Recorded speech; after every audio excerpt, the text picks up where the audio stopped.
Hello again everybody, and welcome back to aimlessly traversing the ocean in Startropics. Let's see, what did we do so far? We, killed a giant snake, we killed a giant octopus, we drowned a lava monster in water, we killed a huge ghost, we set fire to the insides of a fish, and sunk a ship. And we did all this just to get closer to our little buddy, or in fact relative, Dr. J.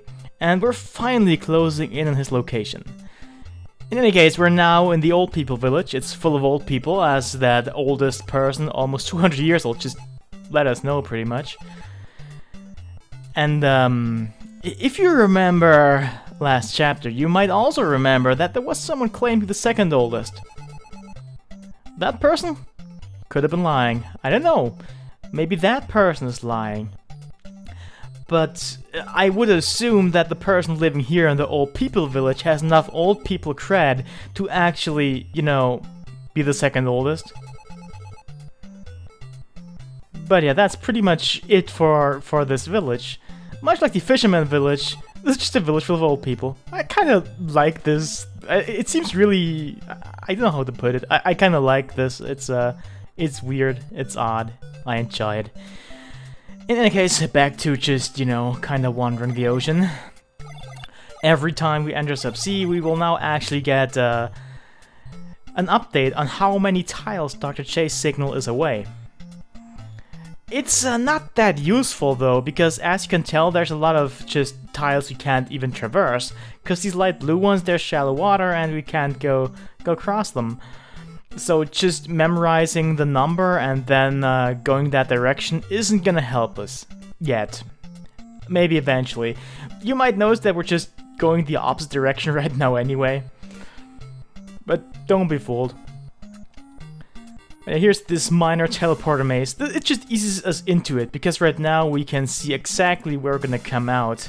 Because it'll always take us the direction that the submersible spot is in. And ooh, look, we found the treasure. An apple. Yep. Exactly what you'd expect from eating an apple. I mean, you'd think maybe your health gets refilled or something, because coconut milk does just that, but you know, coconut milk only really shows up in chapter 3. Twice, in fact. But yeah, this is just the easy portion of the teleporter maze, the one that's not random. Well, none of them technically random, but you know what I mean. It's easy to predict here. And yeah, one of the old people actually told us that there was a big heart somewhere around these islands. It's kind of weird that he gave us this hint, mainly because it's exactly on the path that we need to take anyway. So unless you are deathly afraid of stairs, which, you know, could be a legitimate phobia, but unless that's the case for you, you will probably just go down here anyway.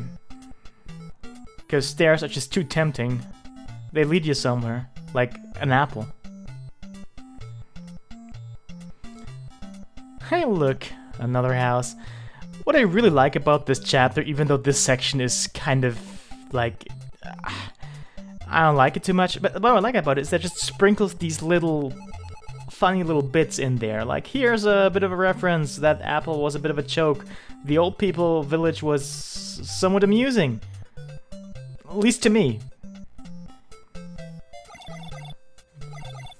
But now we just gotta find our way, because this is the part where we kind of have to, well, I don't want to say get lucky necessarily. No, this is a bit of a dick move. We can go on the left island, but you don't have to. The thing is, if you go on there, that's the only real way to see the bubbles going up. At least in my experience. Because I waited here for a long time, just sitting in the water, for bubbles to show up, to tell me that, hey, I can go through there. But didn't happen. Soon as I went on the island, they just came up bubbling like crazy.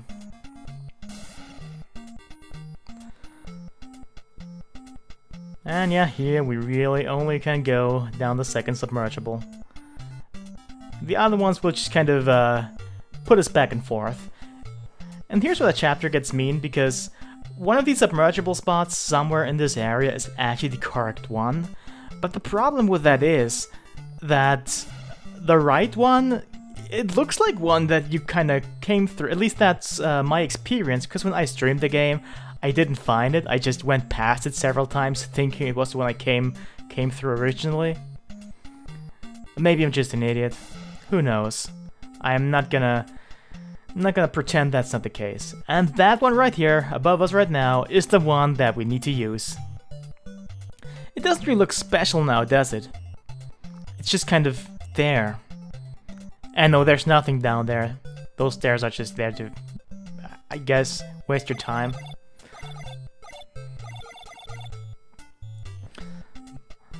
But it is time to progress, and this will actually, if you just listen to Rob, or whatever his name is, his signal, like the RJ signal's quite far north, and that's where we're going now. And now we'll actually get updates on the position just as we drive along.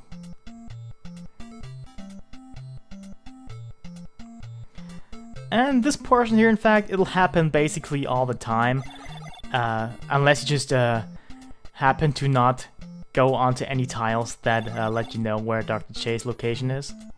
Or signal, it's not his location, because clearly, I mean, he'd be dead if we were here. But yeah, this is the only time that we actually see sub-sea underwater. And the only time we see its full sprite. It looks a bit weird with the lower half not being submerged into water, but that's just how it is. And of course we're now in some long-lost ruins. This is basically what was already prophesized in Chapter 1, or foreshadowed, when some ruins of some sort were mentioned. But let's just get in here and explore. This is well, I like this dungeon for one reason. We'll get into that quite soon, in fact. Right this room we get introduced to a gimmick, the anklet. What's it do? Well, it lets us jump 2 tiles instead of 1. Well, across 2 tiles, that is. So we're gonna technically reach the 3rd. Whenever you have the anklet, and it only lasts for a room, unfortunately, but whenever you have it, you just have to wrap your head around, you know, jumping across 2 tiles instead of 1. You can still jump 1, of course, that's possible, but just the fact that you can actually cross 2 might throw you off a bit. Like this room being a prime example. When I streamed, I just kinda got through it immediately. On my practice run for this LP, I didn't so much. I kind of got stumped for just a minute there, and it was quite embarrassing, because I knew how to get through there, I just kind of couldn't find it. And all that's just really because, you know, it's a little bit different, just different enough to throw you off. It's not really that of a big deal, but it kind of really keeps things fresh in a really simple way. Much like this Mami Conga line here. I'm glad that they give you an opening big enough to just get through there though, because otherwise this would be a very annoying room.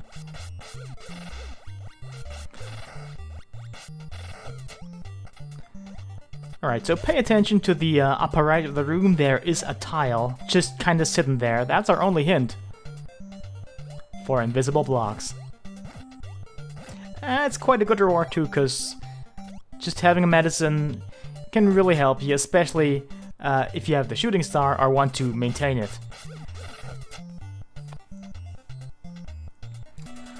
So you remember Chapter 2, right? Where we fought Octo the huge giant octopus shooting cannonballs at us, and we had to freeze him. We didn't have to freeze him, but we did. Came down occasionally just to let us hit him.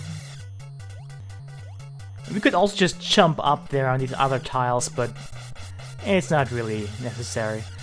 As far as I know, this guy is exactly Octo the Huge, but with a different sprite. Takes exactly as many hits, probably. I can't say for sure, but probably. Mainly, he goes down faster because we have a better weapon now.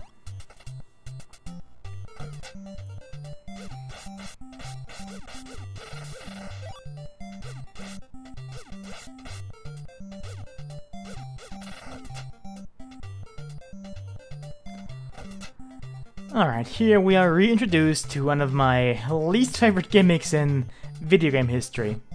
I mean, it's probably fine in this game, mainly because you can't just walk into a death pit.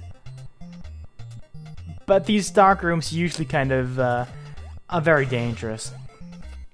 And they really want you to go through here in a specific order. Like, clearly middle first, just to see what's up, then bottom, then up, because you need the anklet.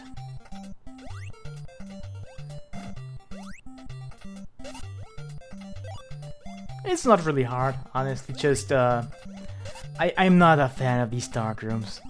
I mean, we had one previously, and the previous one was probably worth it, because it was, well, it was also more puzzle-oriented, but it had, well, combat. And here, in quite a quick succession, we were introduced to the baseball, which the game calls Horsehide, and the spike shoes, which... I'll put them on screen and you'll know what they're called. I forgot. Probably spike shoes or something, or just spike. I don't know. I forgot.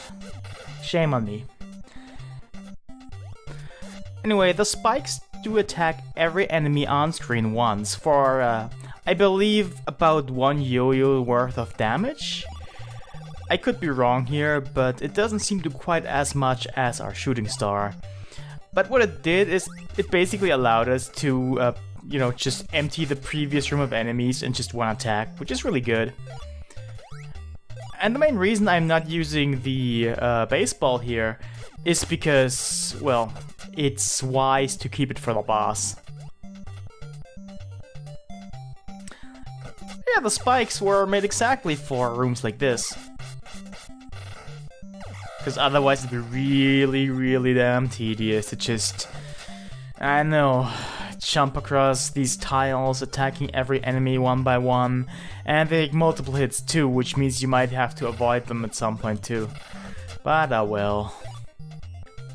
And having the star here would be really nice, but I just didn't quite take the right path. It would have given me 1 more heart, because 5 stars equals 1 extra bit of health that you get. Not max health, just, you know, current health, a refill. And this is the boss that you need the Horsehide for, because I don't believe you can even damage it with any other weapon. Thankfully, it also goes down relatively quick, so you're not really in much of a danger to run out, though it can happen. Yep, just styling around, jumping on a spot. And next time might be really exciting, who knows, because... there's a decent chance that we might finally find our uncle. So see ya then.